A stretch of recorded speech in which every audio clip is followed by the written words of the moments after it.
Hello YouTube friends, welcome to the Red Parrot channel. I am your host, Mary Ellen. This is an episode, I think, a demonstration craft with me. It's about dyeing. I don't have a card for it, so it may just be one of those floaty things. This is going to be part one. I am going to show you what I have been doing with the previously suggested drop cloth. So this is a drop cloth that I bought from Canadian Tire, Mortgage Tires Aid. It is 100% cotton. You can get them that are backed with like a moisture impermeable backing. This is just pure cotton, and I've bought this specifically for the fabric. $25, 4 feet by 12 feet. Mathiness, I think that's probably $6 a foot-ish, yard-ish. I don't know. It's a pretty good deal. You get a lot of fabric. This is 12 feet. This is 4 feet. Yards, feet, yards, feet. It's 4 yards, 12 feet. It's a lot of fabric. And so I used one of my old drop cloths. This is why this isn't open. And I cut it a piece out because I want to make an apron. I will show you the apron. I knew it was something I forgot.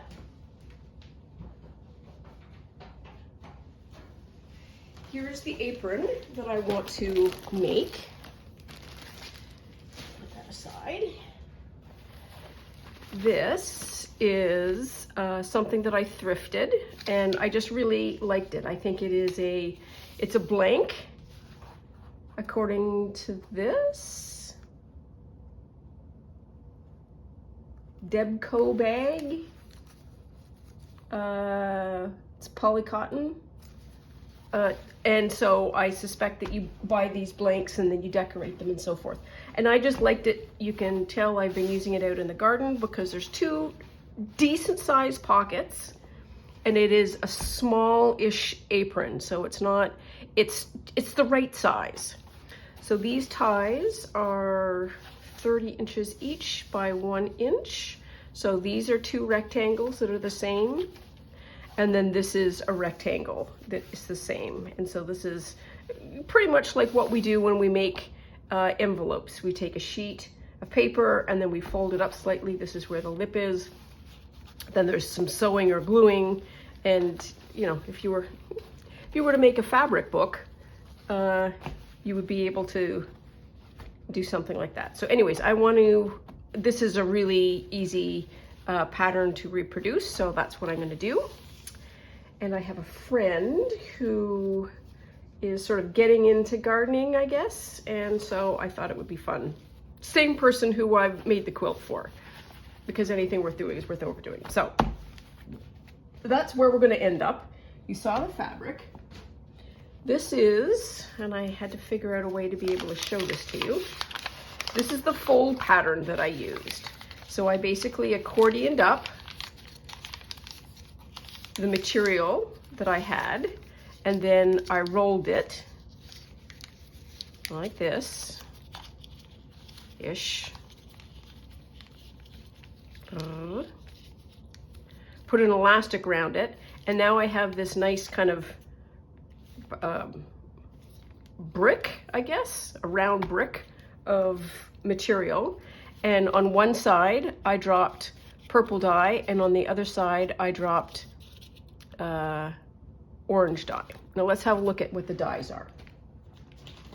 The dyes are these tie-dye kits that come from the dollar store. What's inside? So you get a lot actually within a kit. So you get a pile of elastics if you were going to be doing the shirt. These are unfolded into being plastic gloves. This is the little dye packet. You get stickers. Put the stickers aside. Who doesn't like a sticker? Instructions. And there's two kinds of instructions. There is the instructions for how to fold it, and I kind of did ish that one. Combination of, yeah, that and that. And also how to use the dies, how to actually apply them. Okay, so that's the contents of that one. This is the one that I used. Full disclosure, I have used both of them because the first time I dyed it, it didn't come out the way that I wanted, so I did another application. So this is the pink dye left over from this. And I think the weak application had to do with I didn't wash the material well. And they come with these little bottles. Not gonna lie, super love the bottles. I think there's a lot of scope for being able to put acrylic paint in there or ink in there and shaky and then squirty. So I'm keeping those. Oh, safety tip. The method for getting the dye prepped is to funnel the dye into here. Use a funnel or make a paper funnel so that it's clean and you don't get the dye everywhere. And then fill it up to this line with warm water and then put this back. And then it says to shake vigorously. So let's say this is the thing that we've already filled. Put this in a bag and then shake vigorously, because if it flies out of your hands or whatever, you don't want this to drop and then splatter. And if this isn't on tight enough, you want to make sure that there's some kind of containerization. So that's all what we have done. And now, what do they call it in the UK? A Blue Peter. Here is my bundle. And we can undo it here, but my part 2, I have to rinse this and dry it. And I think the colors are not going to be so color fast. I think they're going to be fugitive. You can see a previous trial where I was using the blue and that completely disappeared. So I went on to an orange. This is where some of the purple powder got stuck. And I did this side again in purple because both kits had a purple. So that's an elastic, put that over here. And then we do the unfurly whirly. Ho ho. Well, that's fun. Okay, now that we've unfurled it, I need to undo it so that you can see it. So I'm just gonna fan it out like this. I'm not gonna take the whole thing apart. And so now, you can see where the orange is and the purple, and you've got some nice stripes. I could have done maybe a tighter fold. Well, this is fine. This is grit that comes from, I folded it on some sandy pavement. And so that's why it's all kind of landy muddy. So next step is to wash this a bunch of times and then dry it. Even if these stripes don't stay, there will be some color left. And all I want to do is get it away from the blank canvasy looking that my original one looks like. And then we can decide on what we want to do next.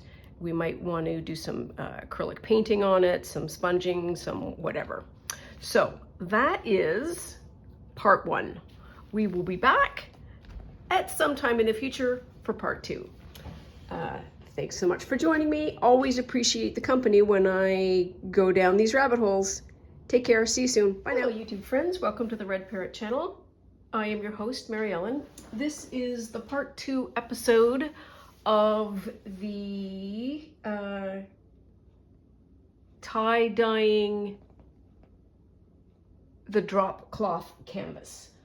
And so here's what it looks like laundered and dried. The color, that's the back side, this is the front side. and the color, you can tell, is super soft. You can still see the orange, you can still see the purple, but it is nowhere near as pronounced as the original.